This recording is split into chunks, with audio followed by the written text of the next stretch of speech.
Vamos a analizar una idea que es muy potente. Un cerebro disperso no es que esté roto, es que está mal entrenado.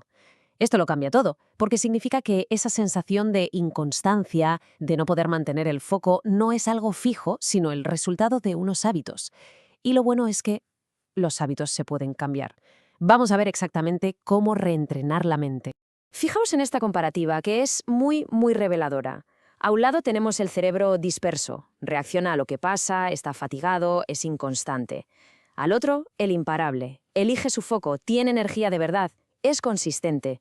La diferencia es abismal, pero lo más importante es entender que el paso de un lado a otro no es cuestión de fuerza de voluntad, sino de un entrenamiento muy específico. Y es que esta idea, la que vemos aquí, es la base de todo. Y la verdad es bastante liberadora. Pensar que no se trata de un defecto de fábrica, ¿verdad? Si la dispersión es simplemente el resultado de un mal entrenamiento, eso significa que con las técnicas correctas es totalmente posible construir un cerebro enfocado, eficaz y sobre todo consistente. Vale, entramos en materia.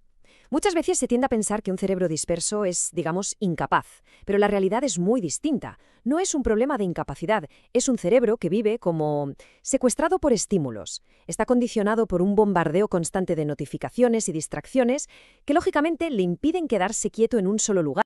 Y aquí está la clave de todo, el quid de la cuestión. Todo el viaje consiste en pasar de un estado reactivo, donde los estímulos de fuera son los que mandan, a un estado deliberado, donde se elige de forma activa y consciente dónde se quiere poner el foco de atención. Bueno, pues vamos allá con el primer hábito, que es, de verdad, la base de todo lo demás. La atención sostenida. Es la llave maestra para poder hacer trabajo mental profundo, pero, y aquí viene el pero, como vamos a ver, al principio no es nada cómodo. La definición parece sencilla, pero ojo, tiene mucha miga. No se trata de forzar la mente a lo bruto, sino de permanecer, de quedarse con una sola tarea, con una idea, con un problema, el tiempo que haga falta para poder ir más allá de la superficie. Claro, y aquí llega la pregunta del millón, la que nos frena a casi todos, ¿no? Esa sensación de irritación, de aburrimiento, ese impulso por dentro que te grita, cambia ya, mira otra cosa. A ver, ¿de dónde viene exactamente esa sensación? Pues resulta que hay una explicación muy concreta, una explicación neurocientífica.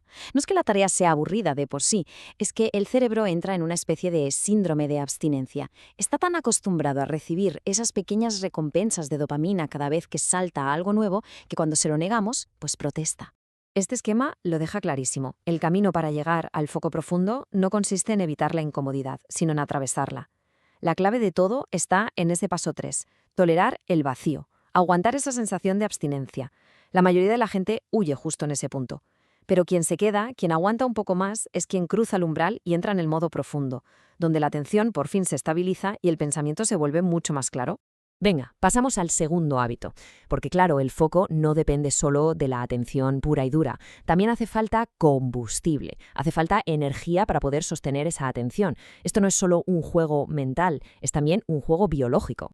Esta frase es un cambio de perspectiva total. Muchísimas veces la falta de concentración no es un fallo de disciplina, sino un síntoma directo de agotamiento mental, emocional, incluso neuroquímico.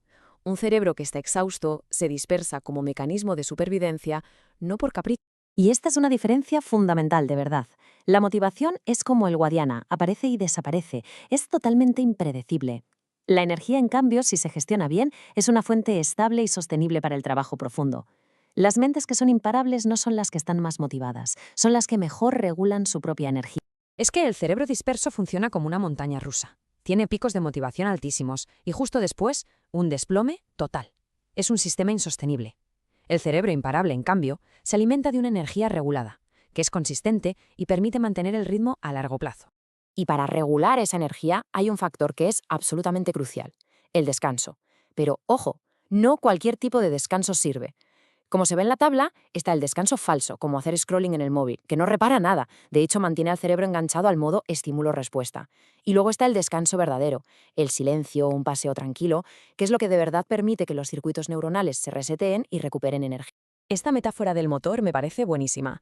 Ilustra perfectamente la diferencia entre usar la fuerza bruta y usar la eficiencia. Un cerebro disperso gasta una barbaridad de energía, saltando de una cosa a otra, hace muchísimo ruido pero avanza muy poco.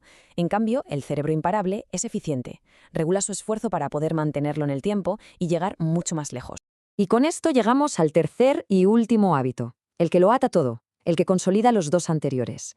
Aquí es donde se pasa de usar técnicas a forjar una identidad, de tener que tomar decisiones cada día a simplemente ser la persona que hace lo que hay que hacer. La diferencia es abismal, fijaos. El cerebro negociador se levanta cada día y se pregunta, ¿me apetece hacer esto hoy? Esa negociación interna consume una energía brutal. Es un desgaste tremendo. El cerebro identitario, por otro lado, afirma, esto es lo que soy.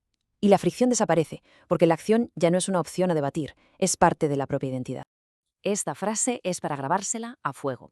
La mayoría de las veces se piensa que la constancia es puro esfuerzo diario, pero en realidad la clave es no volver a debatir sobre aquello que ya se ha decidido que es importante. Este simple cambio de chip libera una cantidad de energía mental que es increíble. Y esto no es filosofía, ¿eh? Tiene una base neurocientífica muy sólida. Al cerebro le gusta la coherencia. Necesita que lo que hacemos y lo que pensamos que somos encaje. Así que, al actuar de forma consistente como alguien enfocado, el cerebro acaba reescribiendo la historia interna para decir, vale, parece que así es como somos ahora. La mentalidad imparable. De obstáculo a aliado. Así que, para recapitular, para que quede todo bien atado, ¿cuáles son los 3 hábitos? El primero, entrenar la atención sostenida, aprendiendo a tolerar esa incomodidad del principio. El segundo, regular la energía mental, siendo conscientes de que la energía va siempre antes que el foco. Y el tercero, construir una identidad para de una vez por todas dejar de negociar con lo que de verdad es importante. Y esto es muy, muy importante. Ser imparable no significa ser un superhéroe que nunca se cansa. Significa tener resiliencia. Quiere decir que cuando llega el cansancio, en lugar de atacarse o de tirar la toalla, un cerebro imparable ajusta, descansa de verdad y continúa. Simplemente no se abandona a sí mismo. Al final, ¿qué es lo que se consigue con todo esto? Pues que la mente deja de ser ese campo de batalla diario contra la procrastinación y la distracción y se convierte, por fin, en el mejor aliado posible para construir una vida coherente y con propósito. Y para cerrar, vamos a dejar una última pregunta en el aire, una reflexión final.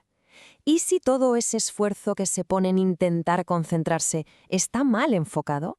Quizás la verdadera palanca de cambio no está en la fuerza, sino en la inteligencia de dejar de negociar con la propia mente sobre aquello que ya se ha decidido que es importante.